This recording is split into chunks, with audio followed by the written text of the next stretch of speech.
In 2003, Friendster turned down $30 million from Google, and 2 years later it was dead. Not because a competitor beat it, but because its own website could no longer load. This was the first real social network, the one that came before MySpace and before Facebook, and for a brief moment it was the hottest thing on the internet. 3 million people joined in the first few months. Google, still a young company itself, tried to buy it outright. The founder said no, betting Friendster was worth far more on its own. He wasn't crazy. Friendster genuinely had won the race. But here's the strange part, the part that makes this a tragedy instead of just a bad business decision. Friendster wasn't killed by Google or MySpace or Facebook. Friendster was killed by the single feature that made everybody fall in love with it in the first place. The thing that made it magic was the same thing that made it impossible to run. To understand what happened, you have to understand what Friendster actually did, because in 2003 it felt like science fiction. Jonathan Abrams launched it in early 2003, and its killer feature was something no website had really done before. It showed you how you were connected to other people. When you looked at a stranger's profile, Friendster didn't just show you their face. It showed you the chain. This person is a friend of your friend's friend. It mapped the degrees of separation between you and everyone else up to 3 hops away across the entire network. That was the whole magic. It turned a list of strangers into a web of, oh, we're almost connected. People were mesmerized. They spent hours clicking through the graph, discovering how small the world really was. Abrams believed that feature was the soul of the product, the one thing that could never be cut. He was right that it was the soul. He just didn't realize it was also a bomb. Here is the engineering reality that almost no telling of this story gets to, and it is the whole ballgame. Showing degrees of separation is not a normal database lookup. It is a graph problem. To tell you that a stranger is 3 hops away, the system has to walk the network of friendships, your friends, then all of their friends, then all of their friends, and search for a path that connects the two of you. And Friendster was running that computation on a traditional relational database, the kind built to fetch rows from tables, not to traverse a sprawling web of connections. On a small network, that is fine. But the math is vicious. Every new user doesn't add a little load, they add connections, and connections multiply. As the friend graph grew, the number of paths the database had to search on every single profile view exploded. And this is the cruel twist at the heart of Friendster. The more popular it got, the slower it got. Success wasn't the reward. Success was the poison. Every new member made the magic feature more expensive to compute, which made every page load a little heavier for everyone, all at once. So the users started to feel it. Pages that used to snap open began to crawl, taking 10, 20, sometimes 40 seconds to load. The site went down. It hung. The exact feeling that made Friendster addictive, clicking through the graph, exploring connections, became the thing that punished you, because every click meant another agonizing wait. And the users were not quiet about it.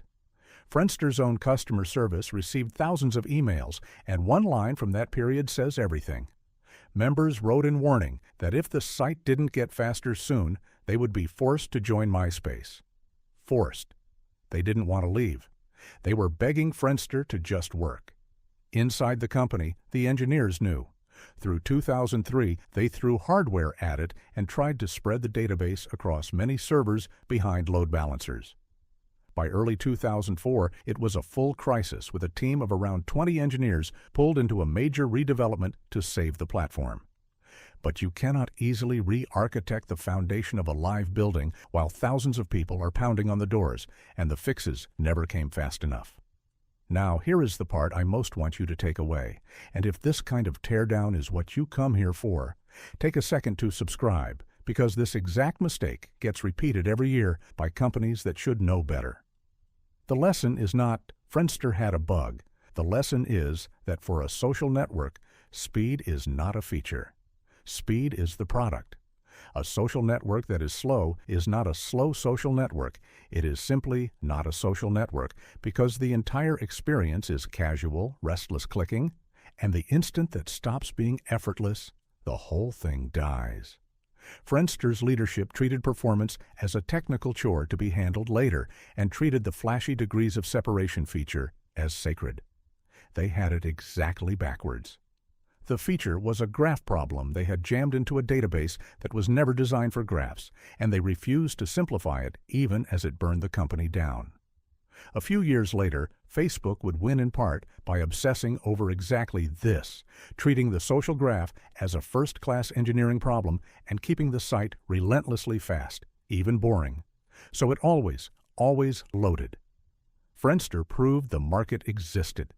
It just couldn't carry the weight of its own good idea. The end played out quickly. Around April 2004, MySpace passed Friendster in page views, absorbing the very users who had been begging Friendster to fix itself. In the United States, Friendster simply faded.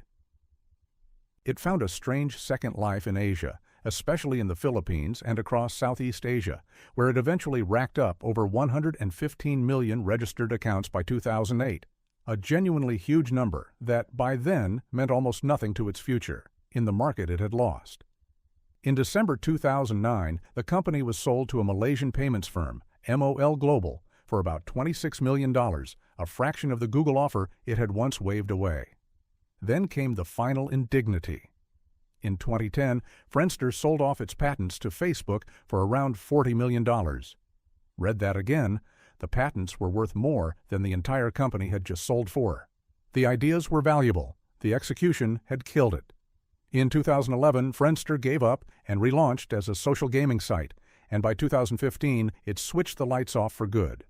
So what actually killed Friendster? Not Google, whose offer it rejected, not MySpace or Facebook, who simply walked through the door Friendster left open. Friendster was killed by its own success, meeting its own architecture. It built a feature that got more expensive with every user it gained on top of a database that could not do the job, and then it grew, fast, straight into the wall. The deepest, most uncomfortable lesson here is that a startup's fatal flaw is often hidden inside its best idea, dormant and invisible right up until the moment it scales. When you are small, the broken thing works fine. It only reveals itself as a bomb when you finally get what you wished for. Friendster got everything it wished for. That is exactly what detonated it. Here is the twist that makes this story even better. The users who fled Friendster ran straight into the arms of MySpace, which then went on to make its own version of the exact same mistake on a far bigger stage. MySpace got so big it was more popular than Google, and then it, too, died of its own bad code. If you think a website too slow to load was a painful way to lose, wait until you see how MySpace beat Google and then buried itself under a codebase it could no longer ship. That story is on the channel right now, and the link is on screen.